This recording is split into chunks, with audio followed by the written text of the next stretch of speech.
Lunaverse Games, ponies, and play. Summer '02. Don't think I don't know what you're doing, Trixie hissed. Every pony else had broken off from the table, leaving just the two of them alone with the board spread out between them. Carrot Top blinked and leaned back a little from her friend's intense stare. What? I had to admit, Trixie continued, waving a hook through the air and dismissed the gender. I did not expect this level of competition from you, but I accept your talents. I don't know what. Just remember, I'm watching you now. The next time we meet, it'll be on the fields of battle!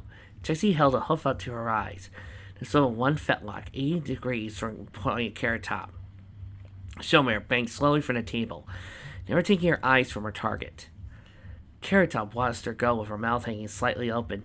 But I only did that because I thought you were already coming after me. For the third turn in a row, Carrot Top found herself alone at the table. For the first time, she realized just how lonely her seat was. So, it seems Lyra has played both of us, Shirley said. Rados nodded. She's the one who aimed me at the Western Sea, and I was the one who pointed the move out to her in the first place. Shirley sighed, tapping her chin thoughtfully. I'm not sure what her long-term plan was, but clearly she didn't want either of us to get to space.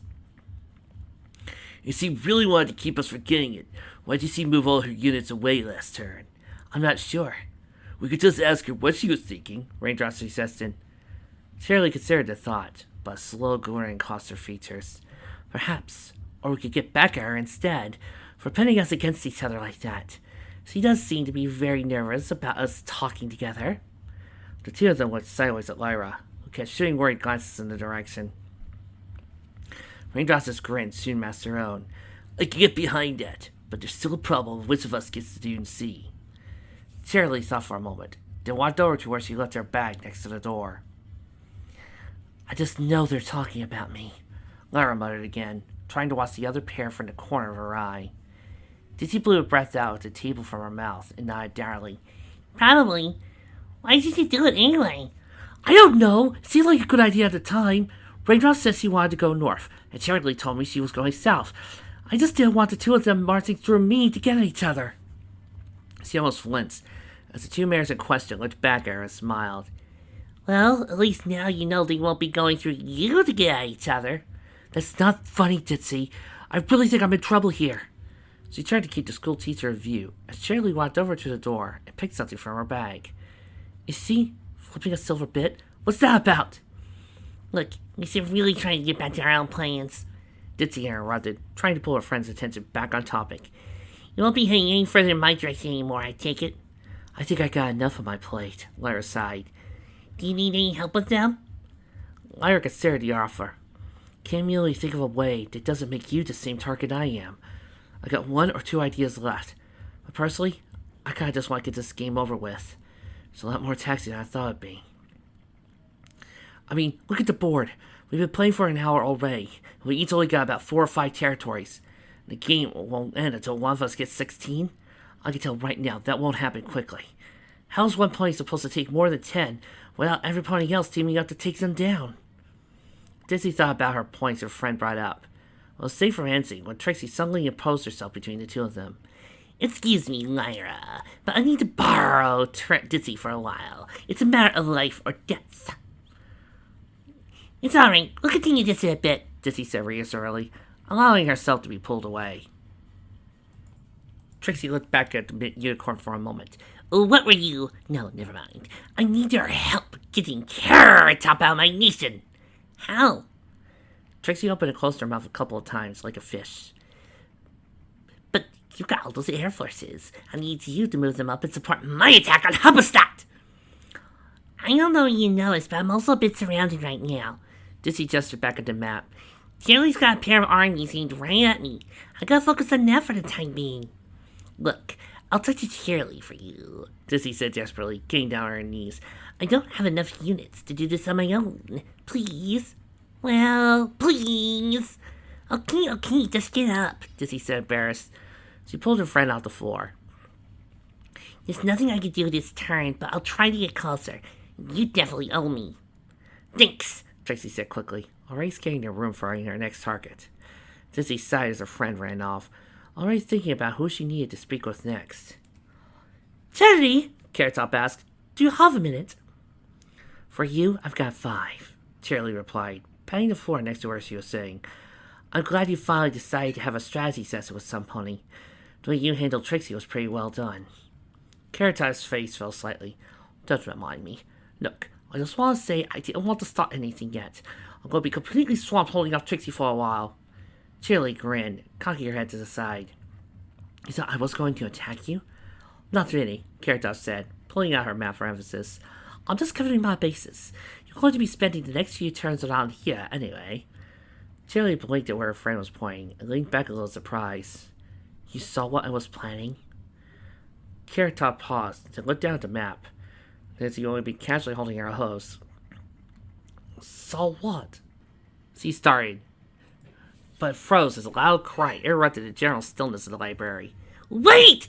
Trixie landed from her leap, with her hoof outstretched as if physically hold the two of them apart. She suddenly realized how the two of them were looking up at her, as she suddenly lost her wits.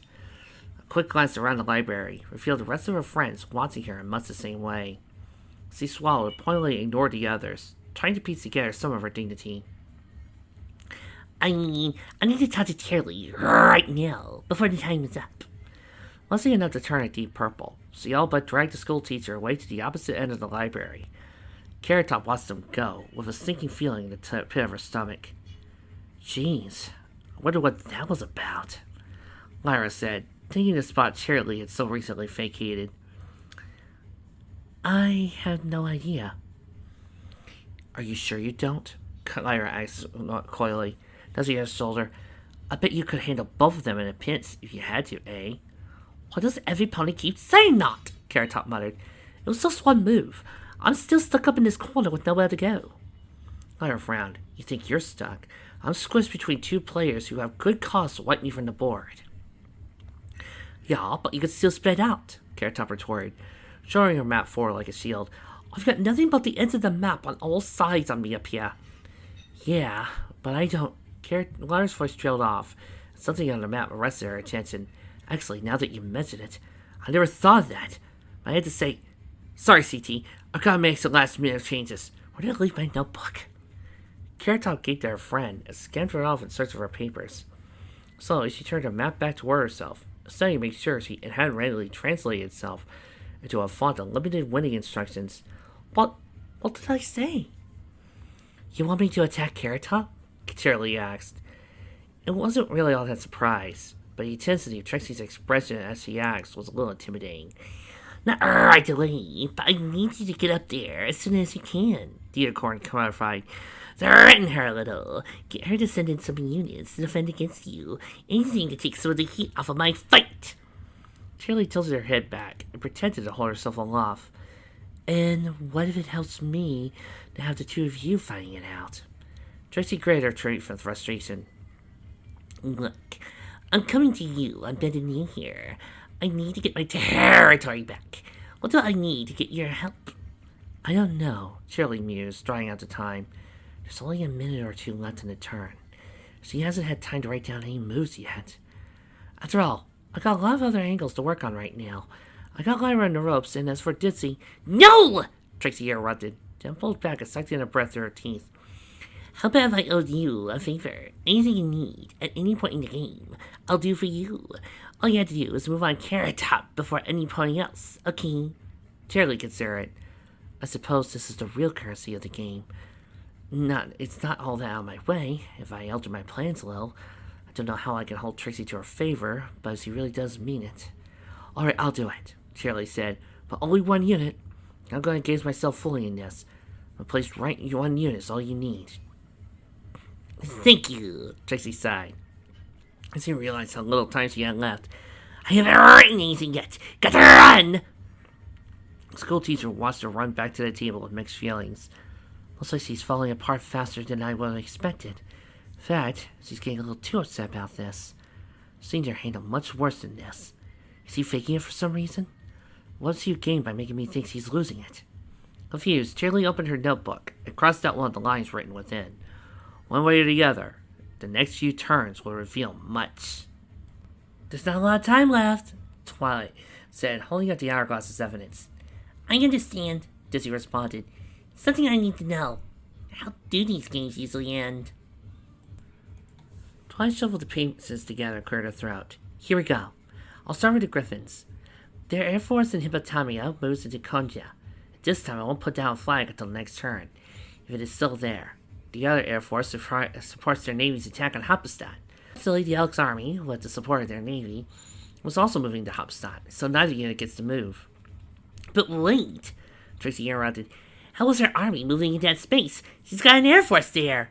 Actually, her Air Force moved to Kaunas this turn. What? Trixie exclaimed, watching the piece move deeper into her territory. Her other army tried to move to Beridus, Twilight continued, but the Camel's army also tried to go that way, so they're both stopped. Tyrley's army of Profet moved to Friedrich, but since that unit couldn't move, this one got stopped too. Fortunately, her last army makes it into the Western Sea unopposed. The Camel's navy succeeds in moving to the Sea of Tranquility. As the police navies retreats to Branconia with the support of Cantalot Air Force, Dizzy's other two units moved to Latego and Palermo. As for the Tapirs, their three navies entered the Azure Reaches, Zelda, and the Horse Steppes. As two new territories, if she can keep them. Her Air Force moves to the Sea of Nairobi, and her army stays put, at least at Buffalo. Their army at Gondra moves into Calabaro with the support from the Air Force in Tanganyika. The North Sea Army goes to Pete, and the Eastern Sea Army holds its spot. Lastly, the army of Pekela fades to Vaikiakila. The table was unusually quiet as the last piece moved. They held it for a moment before raindrops broke the silence. Is that it? She asked lightly. Yes, you two could start round 2 now. Twilight answered. Very well, Raindrop said softly, looking up from the board to lock eyes with Lyra. Then let's get started.